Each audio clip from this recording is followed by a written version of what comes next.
Hi friends, welcome to DP pets and vlogs. இந்த வீடியோவில் என்ன பார்க்க போகிறோம்னா, பீஜானுக்கு வந்து கிரிட் எப்படி நம்ம வீட்டிலே சிம்பிளாக ரெடி பண்ணலான்னு பார்க்க போகிறோம். ஸோ உங்களுக்கு மார்க்கெட்டில் நிறையா கிடைக்கும். உங்களுக்கு வந்து ஒரு வேளை வாங்க முடியல, உங்களுக்கு அர்ஜென்ட்டாக தேவை அப்படின்னா இது சிம்பிளாக நீங்கள் வீட்டிலே ரெடி பண்ணிடலாம். உங்களுக்கு வந்து அர்ஜென்ட்டுக்கு கண்டிப்பாக யூஸ் ஆகும்.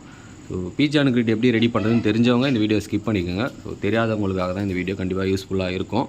ஸோ பீஜான் கிரிட் எதுக்கெலாம் யூஸ் ஆகுது இதெல்லாம் உங்களுக்கு தெரிஞ்சுக்கணுன்னா கண்டிப்பாக கமெண்ட் பண்ணுங்கள். நான் வந்து தனியாக ஒரு வீடியோ உங்களுக்கு நான் போடுறேன். ஸோ இப்போ சிம்பிளாக நம்ம எப்படி ரெடி பண்ணலான்னு பார்க்கலாம்.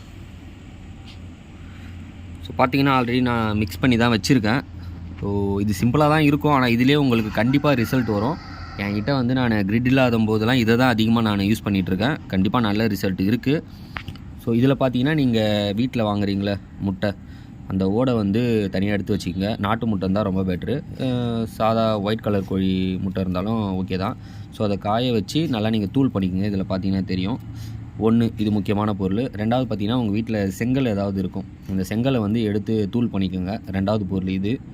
மூணாவது பார்த்தீங்கன்னா உங்கள் வீட்டுக்கிட்ட எம்சாண்டு அப்படிலாம் உங்கள் ஆலோ பிளாக்ஸ் ஏதாவது இருக்கும்.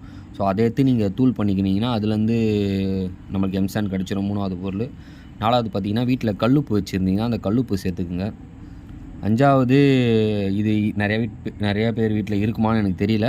ஸோ மரக்கட்டை வந்து நீங்கள் அடுப்பு கறின்னு சொல்லுவாங்க. ஸோ மரக்கட்டையை எரிய வச்சிங்கன்னா அது கறி வரும். ஸோ அது வந்து நம்மளுக்கு தேவை.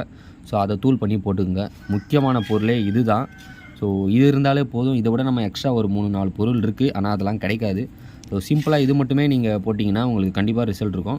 முடிஞ்ச அளவுக்கு முட்டையோட அதிகமாக சேருங்க. ஸோ அதுதான் வந்து உங்களுக்கு கால்சியம் சத்து அதிகமாக இருக்கனால முட்டை போடுறதுக்கு உங்களுக்கு கண்டிப்பாக யூஸ் ஆகும். ஸோ சிம்பிளாக இதான் வீட்டில் ரெடி பண்ணுறது. நிறைய பேர் வந்து ஆன்லைனில் சேல் பண்ணிகிட்டு இருக்காங்க. அவங்களும் இதே மாதிரி தான் சேல் பண்ணுவாங்க. என்னென்னா அவங்க ஒரு 3-4 பொருள் எக்ஸ்ட்ரா அதில் போட்டு உங்களுக்கு மிக்ஸ் பண்ணி சேல் பண்ணுவாங்க. ஸோ நீங்கள் இதை ட்ரை பண்ணி பார்த்தீங்கனாலே உங்களுக்கு கிடைக்கல, கிரிட்டு பக்கத்தில் வந்து எங்கே வாங்க முடியலன்னா இதை கண்டிப்பாக ட்ரை பண்ணுங்கள். நான் ரிசல்ட் இருக்கிறதுனால தான் சொல்கிறேன். ஸோ கிரிட்டுனால என்னென்ன யூஸ் இருக்குது அப்படி வேணும்னா கேளுங்க. நான் கண்டிப்பாக தனி வீடியோவாக உங்களுக்கு போடுறேன். ஸோ இந்த வீடியோ பிடிச்சிருந்ததுன்னா லைக் பண்ணுங்கள். நிறைய பேர் வந்து சப்ஸ்கிரைப் பண்ணாமையே பார்த்துட்ருக்கீங்க. ஸோ உங்களுக்கு பேர்ட்ஸ் பற்றி கண்டிப்பாக ஏதாவது இன்ஃபர்மேஷன் வேணும்னா கமெண்ட் பண்ணுங்கள். கண்டிப்பாக நான் வீடியோ உங்களுக்கு போடுறேன். தேங்க்யூ ஃபார் வாட்சிங்.